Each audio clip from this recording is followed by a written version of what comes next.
இன்னைக்கு அமேசான் பிரைம்ல தமிழ் டப்பிங்ல ஒரு science fiction thriller படமாக வெளிவந்த ஜீனோ படம் எப்படி இருக்குன்னு தான் பார்க்க போறோம். இப்போ இந்த படத்துடைய கதை என்னன்னு பார்த்துடலாம். ரினேஸ் அப்படிங்கிறவங்க நியூ மெக்சிகோல தன்னுடைய அம்மா லிண்டாவோட வாழ்ந்துட்டு இருக்காங்க. வினோதமான விலங்குகளை வளர்க்கறத இவங்க பழக்கமா வச்சிருக்காங்க.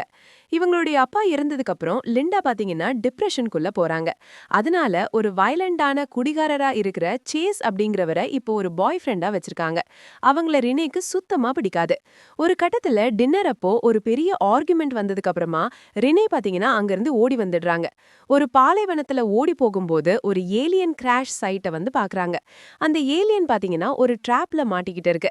அந்த ட்ராப்ல இருந்து அந்த ஏலியனை காப்பாத்துறாங்க. அதுக்கப்புறமா இவங்களுக்கும் அந்த ஏலியனுக்கும் ஒரு நல்ல பாண்ட் கிரியேட் ஆகுது.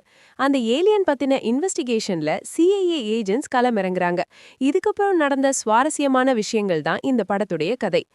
ரினே, குரோக் அப்படின்ற அந்த ஏலியன் ரெண்டு பேருக்குள்ள இருக்கிற அந்த பாண்டிங் சீக்வன்ஸ் எல்லாமே ரொம்ப நல்லாவே ஒர்க் அவுட் ஆகியிருக்கு. அவங்களுடைய அந்த ஃபீல் குட் எலிமெண்ட்ஸ் தான் இந்த படத்துடைய இன்ட்ரெஸ்டிங் பார்ட் அப்படின்னே சொல்லலாம். ரினே ரோல்ல நடிச்ச லுலு வில்சன் அவங்களுடைய சார்ம் அண்ட் பெர்ஃபார்மன்ஸ் மூலமா ரொம்ப நல்லாவே இந்த படத்தை வந்து ஹோல்டு பண்ணியிருக்காங்க. சப்போர்ட்டிங் ரோல்ல நடிச்சவங்களும் ரொம்ப நல்லாவே நடிச்சிருக்காங்க. படத்துடைய பேசிங் ரொம்ப ரேசியா இருக்கும். இருந்தாலுமே சில இடங்கள்ல ரொம்ப ரஷ் பண்ணி சொல்லியிருக்காங்களோ அப்படின்ற ஒரு ஃபீல் வரத்தான் செய்யுது. செகண்ட் அண்ட் தேர்ட் ஆக்ட்ல பாத்தீங்கன்னா இவங்க ரெண்டு பேருக்குள்ள அந்த பாண்ட் இருக்கும்ல, அதை வந்து ஃபோக்கஸ் பண்ணாம சப்ளாட்ஸ் நிறைய ஆட் பண்ணி சொல்லியிருப்பாங்க. அது பெருசா இந்த படத்துக்கு வேல்யூ ஆட் பண்ணாம இந்த கோர் கான்செப்டை வந்து டைல்யூட் பண்ணிடுச்சு அப்படின்னு தான் சொல்லுவேன்.